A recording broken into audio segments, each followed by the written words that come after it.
What's up YouTube? This is Kyle with Carve Creative, and today I'm going to be talking about foot pads for the Onewheel GT.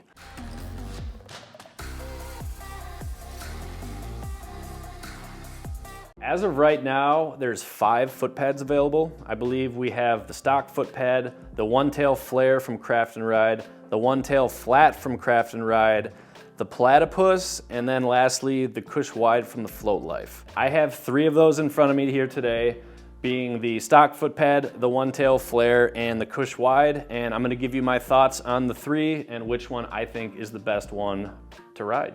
So first of all, let's talk about the stock foot pad. So Future Motion decided to go with a concave shape this time for both the back and the front pads. We know that there were some issues with that. They're trying to work through them, and I hope everything works out. I do enjoy a little bit of concave more than I enjoy a flat foot pad, so I would take that any day over what we had on the XR and the Pint. I think it was a step in the right direction.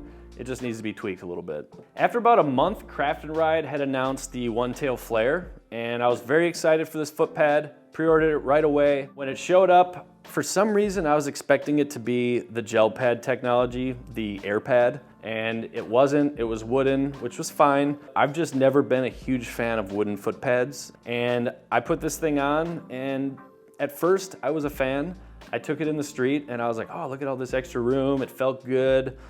But the second I got on the trails, I was like, yeah, this is not for me. And I'm sorry, Craft and Ride, but it just has way too big of a flat section in the middle, and it doesn't really have any good points to lock in. And that's just my experience. I know some people love this foot pad. The one that is for me, I think, is this right here.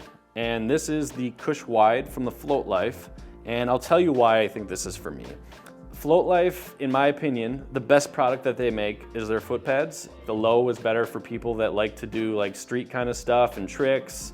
The high was more for the trail riders. And then when the wide came out, it was for kind of everybody. It's like every XR that I see has a Kush wide on it now. The best thing about this foot pad compared to the one-tail Flair and the stock foot pad, there's 2 things. One of them is the material that it's made out of. It's the polyurethane, which is the same material that skateboard wheels are made out of, so it's kind of got a shock resistant feel to it.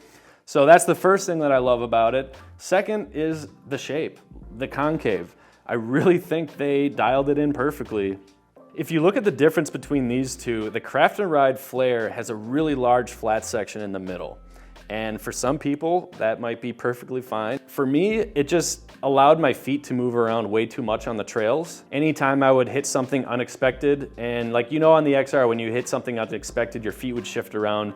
That happened to me a lot with this, and I quickly realized that that was happening to me. My feet were moving around just a little bit too much, and I came home and I went back to stock. That's what I ran with for the last 3 months. I've been riding a stock foot pad, but the thing that makes a stock foot pad way better is the Ignite foam grip tape from Onewheel Parts. I have had this on for 2 months now. It really helps the stock foot pads, especially these harsh edges. I know there's other products as well. I just have gone with the Onewheel Parts because I've been using them for years and I've always loved their stuff. The cool thing about the Ignite foam grip tape is it comes in like every cut now. I think they have the Flair available. They already have the Kush wide available. So you can take any foot pad and add foam to it and just change your ride even more. So I think I'm gonna try ordering some for my Kush wide because I feel like it's gonna make it even better than it already is, which is hard to believe. If you're gonna stick with stock foot pads, definitely get the Ignite foam grip tape and let us know in the comments what you think about it, because all of us have tried it and we all like it a lot, so I'm excited to see what everyone else thinks. So the other foot pad that I want to talk about is the platypus from Landsurf. Now, I do not have it, so I cannot give any feedback on that foot pad, and I want to be very clear, but I had the platypus for the XR, and the thing that I did not like about that foot pad, it looked a lot like this. The only big difference is the platypus has a large hump in the middle, similar to the love hump that we have on the Future Motion foot pad, but it just wasn't for me. I've got flat feet, and when I was riding that thing around, it was digging into my heels.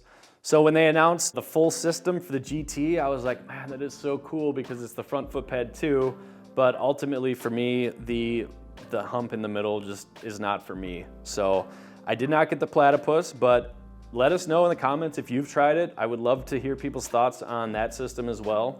If you're a trail rider, I would definitely say get the Kush Wide. Any type of rider, I would get the Kush Wide. I think it's all around the best foot pad. Thank you for watching.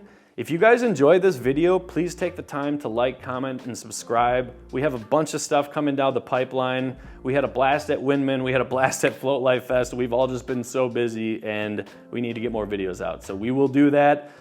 If there's anything that you would like us to do in a future video, please let us know in the comments and we will try to get it done.